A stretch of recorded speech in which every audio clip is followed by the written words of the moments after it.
Friends, welcome back to my YouTube channel पुनिसर official. दोस्तों, ये मेरा फर्स्ट ब्लॉग है। इसमें मैं तो आपको थोड़ी जानकारी दे देता हूँ कि मैं कौन हूँ और कहाँ वर्किंग हूँ। तो फर्स्ट जॉब थी, जो मेरी फर्स्ट जॉब थी वो रेलवे ग्रुप डी में थी। रेलवे ग्रुप डी में थी। ओके। उसमें मैं एज अ इलेक्ट्रीशियन डिपार्टमेंट में वर्क करता था। ओके। और जो मेरी सेकंड जॉब है जिसमें कि मैं अभी भी वर्किंग हूँ वो हूँ टीचर इन चंडीगढ़। वो मैं चंडीगढ़ में अभी वर्किंग हूँ। एंड ये मैंने रेलवे की जॉब छोड़ दी है। सेकंड अभी मैं वर्किंग हूँ। और जो मेरी जो थर्ड जॉब लगी थी, जो मैंने वो भी स्किप कर दिया, वो उसमें लगी थी मेरी हरियाणा टीचर में। ओके। तो एक मेरा इससे पहले रीट का एग्ज़ाम भी क्लियर हुआ था, वो भी मैंने छोड़ दिया था। ठीक है। तो मेरी अभी तक 4 जॉब लगी हुई है, जो कि मैंने 3 स्किप कर दी है और फोर्थ जॉब में मैं हूँ। रीट मैंने स्किप कर दिया। रेलवे ग्रुप डी मैंने 2 साल जॉब करी है, ये छोड़ दी है। देन उसके बाद मैं चंडीगढ़ में टीचर लग गया था, और इसके साथ ही मेरा हरियाणा टीचर का जॉब जो एग्ज़ाम होता है वो क्लियर हो गया था। मैंने अभी जो वर्किंग हूँ वो टीचर चंडीगढ़ में वर्किंग हूँ। इसमें आपको कंपटीशन रिलेटेड भी कुछ क्वेश्चन आपको मैं बताऊंगा कि कंपटीशन में क्या पॉइंट पूछा जा सकता है। तो प्लीज़ इस लेक्चर को ध्यान से सुनिएगा। तो सबसे पहले हम ये जानते हैं कि फर्टिलिटी रेट होती क्या है। तो फर्टिलिटी रेट, जैसे कि एक महिला है वो अपने पूरे प्रजनन काल क्या होता है, प्रोडक्शन पीरियड क्या होता है, महिला की एज कितनी होती है, 15 से 49। तो जब 15 से 49 तक महिला की जो एज होती है उसमें उस महिला ने कितने बच्चों को जन्म दिया है, उसको बोलते हैं हम फर्टिलिटी रेट। क्या बोलते हैं उसको? Fertility rate. तो जैसे कि एक हम एग्जांपल ले लेते हैं, TFR, टोटल फर्टिलिटी रेट अगर 3 है तो औसतन 3 बच्चे हो जाएंगे। मींस एक महिला ने 3 बच्चे दिए हैं। तो अभी जो इंडिया में सर्वे हुआ है उसके अकॉर्डिंग जो इंडिया का टोटल फर्टिलिटी रेट है वो 1.9 आया है। कितना आया? 1.9। मीन्स 1.9 का मतलब ये है कि एक महिला अपने पूरे प्रजनन काल में 15 से 49 वर्ष में लगभग 2 बच्चों को जन्म दे रही है।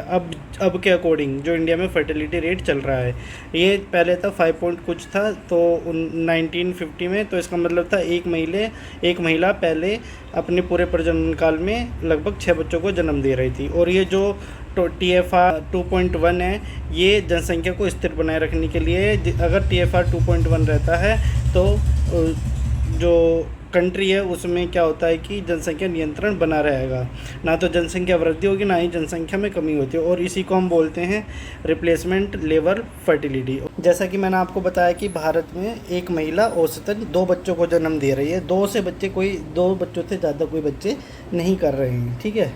इसमें मैं अभी आपको बताऊंगा कि इसके फ़ायदे क्या हैं, नुकसान क्या हैं, इसकी चुनौतियां क्या हैं और इसका रीज़न क्या है कम होने का। वो तो आप इसको ऐसे ही कंटिन्यू वीडियो को देखते रहिए, आगे आपको सभी कुछ पता चल जाएगा। तो जैसे कि कंपटीशन एग्ज़ाम के लिए एक क्वेश्चन बन गया है। क्या बन गया है? वो क्वेश्चन ये बन गया है कि भारत की अभी टोटल फर्टिलिटी रेट कितनी हो गई है। तो आप इसको याद रखना कि 1.9 हो गई है पहले। ओके। तो ये कंपटीशन एग्ज़ाम के लिए एक अच्छा पॉइंट है। जैसे मैंने आपको ये सारा बता दिया है, टोटल फर्टिलिटी रेट का अर्थ क्या होता है, 15 से 49 वर्ष तक जितने बच्चों को जन्म देती है। एग्ज़ाम्पल यहाँ हो गए हैं। ठीक है। आप ग्राफ में देख सकते हो कि जैसे 1917 में कितनी फर्टिलिटी रेट थी, 5.2। 1918 में 4.4। 1919 में 3.6। ऐसे ही ये धीरे धीरे घट गई है। 1970 में एक महिला कम से कम 6 बच्चों को जन्म दे रही थी। इसका नीचे आने का, इस स्लोप का क्या कॉज हो सकता है, क्या कारण हो सकते हैं, वो अभी मैं आपको बताऊंगा। तो आप ये नोट कर लेना, भारत की वर्तमान टोटल फर्टिलिटी रेट 1.9 हो चुकी है 2024 के अकॉर्डिंग। अब ऐसे ही कुछ राज्य हैं जिसमें सबसे ज़्यादा किस राज्य में टोटल फर्टिलिटी रेट है और कम किस में है। तो सबसे ज़्यादा फर्टिलिटी रेट किस राज्य की है? वो है बिहार की 2.9, और उसके बाद उत्तर प्रदेश की 2.6। ओके। और कम किसकी है? दिल्ली 1.2 और केरल 1.4। ओके। आप केवल स्टेट लर्न कर लीजिए। ठीक है। अच्छा, एक क्वेश्चन ये भी हो सकता है कॉम्पिटिटिव एग्ज़ाम के लिए कि जनसंख्या को स्थिर रखने के लिए टोटल फर्टिलिटी रेट कितना होना चाहिए। यानी ना तो जनसंख्या बढ़नी चाहिए ना ही जनसंख्या घटनी चाहिए। तो उसके लिए TFR कितना होना चाहिए? 2.1 होना चाहिए। ठीक है। अब इसके कम होने के फ़ायदे हम आगे पढ़ेंगे अभी। ओके, ये मैंने आपको सारा समझा दिया है। टोटल फर्टिलिटी एग्जाम्पल, ठीक है ना। जनसंख्या को स्थिर बनाने के लिए कितना होना चाहिए TFR। ओके, अच्छा 2.1 को जो TFR 2.1 होता है, जो जनसंख्या को स्थिर बनाने के लिए होता है, इसको ही हम क्या बोलते हैं, रिप्लेसमेंट लेवल फर्टिलिटी। अभी तक आपको एग्ज़ाम पॉइंट ऑफ व्यू से केवल 2 ही क्वेश्चन लर्न करने हैं कि भारत की हाल में टोटल फर्टिलिटी रेट कितनी है, पहले कितनी थी, और का टोटल फर्टिलिटी रेट जनसंख्या को स्थिर बनाने के लिए कितना चाहिए। ठीक है, तो ये 3 पॉइंट आपको अभी लर्न करने हैं इसमें। ओके, ये अब पढ़ते हैं भारत में प्रजनन दर का इतिहास। ये मैंने आपको बता दिया है कि 1917 में TFR 5.2 था, तो इसका मतलब ये था कि एक महिला औसतन 5 से अधिक बच्चों को जन्म दे रही थी। लेकिन ये कम हो गया। कम क्यों हुआ कि एक तो शिक्षा मतलब सभी लोगों तक पहुंच चुकी है, और जो हॉस्पिटल्स हैं, जो स्वास्थ्य सेवाएं हैं, और जो परिवार नियोजन के कार्यक्रम भी हैं, तो इनकी वजह से ही क्या हुआ है, TFR में कमी हुई है। लेकिन TFR कमी में होने के कारण के फ़ायदे और नुकसान मैं अभी आपको बताने वाला हूँ। तो ये आप देख सकते हो कि ये भारत में लगभग ऐतिहासिक प्रवृत्ति है, यानी इससे कभी भी ऐसा नहीं हुआ है कि भारत में TFR 1.9 पहुँची हो। ये ऐतिहासिक प्रवृत्ति हुई है अभी। देखो, इसमें मैंने आपको ये सारा बता दिया है। 90-50 में कितना रेशियो था, 90-60 में, 90-17 में, तो ये तो वही है। ओके, भारत की वर्तमान TFR ये मैंने आपको बता दिया, लगभग 1.9 है। ओके, अब हम ये जानते हैं कि 1950 में इतनी क्यों थी, 1960 में इतनी क्यों कम हो गई, फिर आगे ये कम कैसे हो गई। तो चलो ये देखते हैं। देखो, 1950 से 1970 तक अधिकतर लोग ग्रामीण क्षेत्र में रहते थे, बाल विवाह भी वहाँ पर ज़्यादा होते थे। छोटी उम्र में ही विवाह हो जाते थे, तो उनकी जब तक एज 50 होती थी तो वो उनके बच्चे काफ़ी हो जाते थे। लेकिन आज के पीरियड में विवाह ही 25 से 30 साल तक के बच्चों का होता है, तो आगे इतना टाइम पीरियड नहीं रहता कि वो बच्चे कर सकें, इसलिए TFR 5 से अधिक था। लेकिन 1970 से 1990 तक फिर कुछ कार्यक्रम चले परिवार नियोजन से रिलेटेड, और फिर एजुकेशन भी आ गई है, और स्वास्थ्य सेवाओं में भी सुधार हो गया है, तो इस समय TFR में गिरावट आई। फिर 1990 से और 2010 तक शहरीकरण तेज़ी से बढ़ा, महिलाओं में भी शिक्षा हो गई, उनमें भी रोज़गार बढ़ गए, महिलाएं भी एजुकेटेड हो गई हैं, और छोटे परिवार की सोच विकसित हो गई है, यानी परिवार छोटा ही रखना है। ठीक है, फिर अब जो है 2010 से 2024 में विवाह की उम्र बढ़ गई है, जैसा कि आप खुद देख सकते हो। आजकल विवाह 25 से 30 साल का युवा करता है। बच्चों की परवरिश महंगी हो गई है, करियर और जीवन शैली में बदलाव आया, यानी इन बच्चों की जो देखभाल है, उसमें जो परवरिश है, उसमें वो भी महंगा हो गया है। अधिकांश राज्यों में TFR 2.1 से नीचे पहुंचा हुआ है। ठीक है, ये मैंने आपको बता दिए कि अधिक TFR वाले राज्य और कम TFR वाले, ये याद कर लेना। एक बिहार वाला कर लेना, और एक आप कर लेना उत्तर प्रदेश, और ऐसे कम वाले दिल्ली और केरल। ठीक है, साउथ की साइड जो TFR है वो अभी कम है, लेकिन अभी भी नॉर्थ की साइड ये TFR बहुत ज़्यादा है। ठीक है, इंडिया में। और एक चीज़ ये रिप्लेसमेंट लेवल फर्टिलिटी कितनी होती है, 2.1। तो ये आपके एग्ज़ाम पॉइंट ऑफ व्यू से इम्पोर्टेंट है। राज्यों के बीच अंतर मैंने बता दिया है, बिहार में सबसे ज़्यादा है, फिर उत्तर प्रदेश। ऐसे कम प्रजनन वाले दर वाले भी मैंने दिल्ली, केरल आपको बता दिया। दो आप इसमें याद रख लेना। देन ये वही है TFR कितना होता है। ठीक है ना। अच्छा, ये जो राज्यों के बीच अंतर है, किसी राज्य में TFR 2.1 से ज़्यादा है, किसी राज्य में TFR 2.1 से कम है। वो किस कारण है, क्योंकि कहीं कहीं महिलाओं को शिक्षा में अंतर बढ़ा है उनका। ठीक है, और शहरीकरण भी इस तरह, कहीं गांव है तो कहीं शहर है। विवाह की औसत आयु बढ़ गई है, आय और जीवन का स्तर भी चेंज हो चुका है, परिवार नियोजन के कार्यक्रम भी चल रहे हैं, स्वास्थ्य सेवाओं की गुणवत्ता भी बढ़ रही है। तो किसी राज्य में ये चीज़ें हैं और किसी राज्य में ये चीज़ें नहीं हैं। तो जिस राज्य में ये सारी चीज़ें हैं उसमें TFR में कमी आई है, और जिसमें नहीं है उसमें TFR में बढ़ोतरी है, मतलब सेम, मतलब 2.1 से ज़्यादा है। ओके, ये सब वही है। आगे हम पढ़ते हैं, ये जो TFR है वो कम क्यों हो रही है। तो ये पॉइंट आप एक नज़र मार लेना। ठीक है ना। मैं बता देता हूँ, अभी बताएं। जैसे शिक्षा में वृद्धि हो गई है, शहरीकरण हो गया है, परिवार नियोजन के साधनों की उपलब्धता भी हो गई है, विवाह अब ज़्यादा उम्र में होता है, 25 से 30 साल में, पहले पहले ही हो जाता था। बच्चों की परवरिश का खर्च बढ़ रहा है, महंगाई इतनी हो गई है, करियर और रोज़गार पर ध्यान देते हैं सभी। तो अब आजकल जो युवा हैं वो पहले रोज़गार लेना चाहते हैं, फिर शादी करते हैं, इसके चक्कर में उनकी एज भी निकल जाती है। इन कारणों से परिवार छोटे होते जा रहे हैं और इसलिए टीएफआर में गिरावट आ रही है। ये सारा ये जो मैंने अभी आपको बताया, जो टिक किया हुआ है, ठीक है। शिक्षा का प्रसार, शादी की उम्र बढ़ना, महंगाई और खर्च, करियर और नौकरी, शहरीकरण, परिवार नियोजन और जागरूकता, महिलाओं का सशक्तिकरण। एक बार इनको आप ध्यान से भी देख लोगे ना तो ये आपको याद रहेंगे, ठीक है। वैसे जो कंपटीशन एग्ज़ाम है उसमें 2-3 पॉइंट याद करने थे, वो मैंने आपको बता दिया। अगर कहीं पर आपको लिखने के लिए आता है तो आप ये लिख सकते हैं, तो आपको ये नॉर्मली याद भी रहेंगे अगर आप इनको 1-2 बार ध्यान से देखोगे। फ़ायदे क्या हैं? अच्छा, टीएफआर कम होने के फ़ायदे क्या हैं? ठीक है, कम प्रजनन दर के लाभ हैं कि जनसंख्या वृद्धि पर नियंत्रण होगा, ठीक है ना, क्योंकि जनसंख्या ज़्यादा बढ़ रही है। तो जनसंख्या ज़्यादा बढ़ रही है तो संसाधन भी ज़्यादा यूज हो रहे हैं, इसलिए संसाधन पे भी कम दबाव होगा। बेहतर शिक्षा और स्वास्थ्य मिलेगा, प्रति व्यक्ति आय भी बढ़ सकती है और जीवन स्तर में भी सुधार हो सकता है। ये तो हो गए टीएफआर कम होने के फ़ायदे, लेकिन इसके कुछ नुकसान भी हैं, ठीक है। ये सारे जो टिक मैंने किए हैं, ये एक बार आप इसमें नज़र मार लेना, और बाकी सब तो ये जो मैंने आपको पढ़ा दिया है।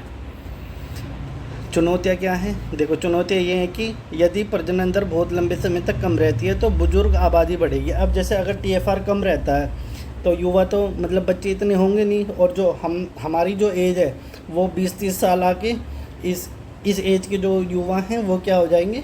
बुज़ुर्ग हो जाएंगे।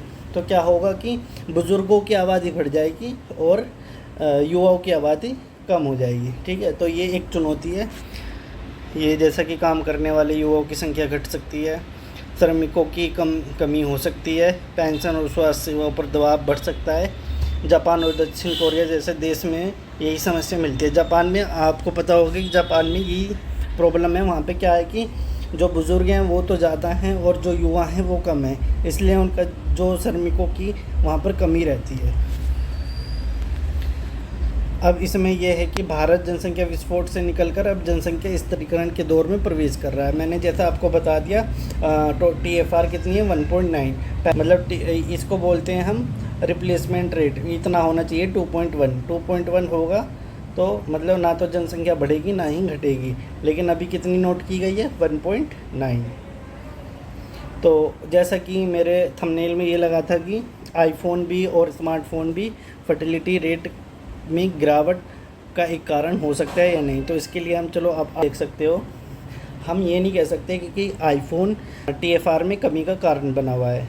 केवल आईफोन को हम इसका जिम्मेदार नहीं मान सकते, क्योंकि फ़ोन्स अदर हैं, ठीक है ना, सोशल मीडिया भी प्लेटफॉर्म है, ठीक है, और भी कुछ चीज़ें हैं। केवल आईफोन को हम ये नहीं कहेंगे कि इसकी वजह से टीएफआर में कमी आई हुई है।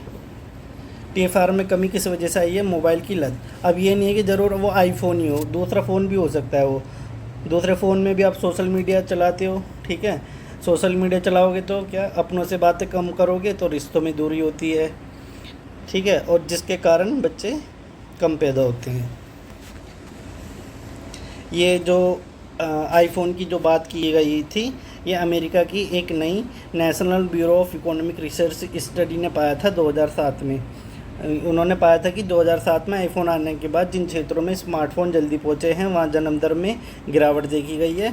स्मार्टफ़ोन के प्रसार ने अमेरिका में प्रजनन दर में आई गिरावट का एक महत्वपूर्ण हिस्सा प्रभावित किया है। यानी स्मार्टफ़ोन को उन्होंने क्या टीएफआर में कमी का रीज़न बताया है, लेकिन ये नहीं कह सकते कि वो आईफोन ही होगा, ठीक है ना, अदर फ़ोन भी हो सकते हैं, अदर ब्रांड के भी हो सकते हैं। स्मार्टफ़ोन से जन्म दर कैसे प्रभावित होती है ये समझ लो। लोग बाग आमने सामने मिलने के बजाय ऑनलाइन अधिक मिलते हैं, ठीक है, डेटिंग और सामाजिक संपर्क यानी सोशलिस्ट ज़्यादा हो रहे हैं, ओके। युवाओं में यौन गतिविधि की आवृत्ति कम होने के संकेत मिले हैं। यौन गतिविधि जो होती है सोशल मीडिया पर ज़्यादा रहना, तो इस वजह से यौन गतिविधियाँ भी कम होती हैं। सोशल मीडिया, गेमिंग और मनोरंजन ने खाली समय का बड़ा हिस्सा ले लिया है। अब ये नहीं है कि जैसे कि हम खाली हैं, तो पहले क्या होता था कि खाली समय में लोग बाग आपस में मिलजुल कर बातें करते थे, लेकिन अब ऐसा नहीं है। अब खाली समय में बच्चे क्या होते हैं, गेमिंग कर लेते हैं, मनोरंजन कर लेते हैं और बाकी चीज़ें कर लेते हैं, जिसके कारण क्या हो रहा है कि TFR में कमी हो रही है। तो रीजन की वजह से ही स्मार्टफोन को बोला गया है कि TFR में कमी आ रही है। भारत में प्रजनन दर घटने के क्या कारण हो सकते हैं? अच्छा, भारत में तो जो TFR कम हो रहा है वो क्यों हो रहा है, ठीक है, फर्टिलिटी रेट कम क्यों हो रही है, वो मैंने आपको बताया कि महिला भी क्या अब शिक्षित हो चुकी है, शादी की उम्र बढ़ गई है, परिवार नियोजन के कार्यक्रम चल रहे हैं, बच्चों की परवरिश का बढ़ता खर्च हो रहा है, ये मैंने आपको पहले भी बता दिया था। स्मार्टफोन चल रहे हैं, डिजिटल जीवन शैली चल रही है। ओके, तो ये सभी ये कारण हो सकते हैं। अब स्मार्टफोन बच्चों को पैदा होने से नहीं रोकता है, लेकिन ये लोगों की जीवन शैली, रिश्तों और सामाजिक व्यवहार को बदल देता है। यही बदलाव लंबे समय में जन्म दर को प्रभावित करते हैं, ठीक है। ये नहीं कह सकते कि स्मार्टफोन बच्चों को पैदा होने से रोकता है, लेकिन स्मार्टफोन से हम क्या हो रहा है कि हमारे जो सोशल एक्टिविटी हैं, जो सामाजिक संपर्क हैं, वो पिछड़ते जा रहे हैं, जिसके कारण वो TFR में कमी आ रही है। तो अब हम निष्कर्ष में ये कहेंगे कि केवल हम आईफोन को जिम्मेदार नहीं मानेंगे, ठीक है ना, आईफोन की वजह से हो रहा है ये। हम इसमें स्मार्टफोन और डिजिटल जीवन से शैली की वजह से और कई कारणों से क्या हो रहा है, TFR में कमी आ रही है। कारण ये मैंने आपको बताई दिए। तो हेलो फ्रेंड, ये आपको वीडियो कैसा लगा, जो कि 15 मिनट का वीडियो था। इसमें कंपटीशन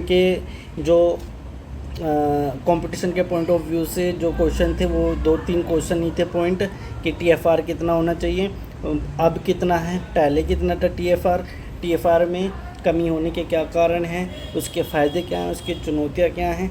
तो ये सब आप एक नज़र देख लोगे तो आपके एग्ज़ाम पॉइंट ऑफ व्यू में बहुत अच्छा। हेलो फ्रेंड, तो ये आपको टॉपिक कैसा लगा, आपको कैसा समझ में आया, कमेंट में नीचे ज़रूर बताना, ठीक है। और ऐसे ही मैं आगे वीडियो लाता रहूँगा। अगर ये वीडियो आपको अच्छी लगी, कुछ नई जानकारी सीखने को मिली है, तो इस वीडियो को लाइक कीजिए, चैनल को सब्सक्राइब कीजिए और इसको शेयर कीजिए। Okay, thank you, bye bye.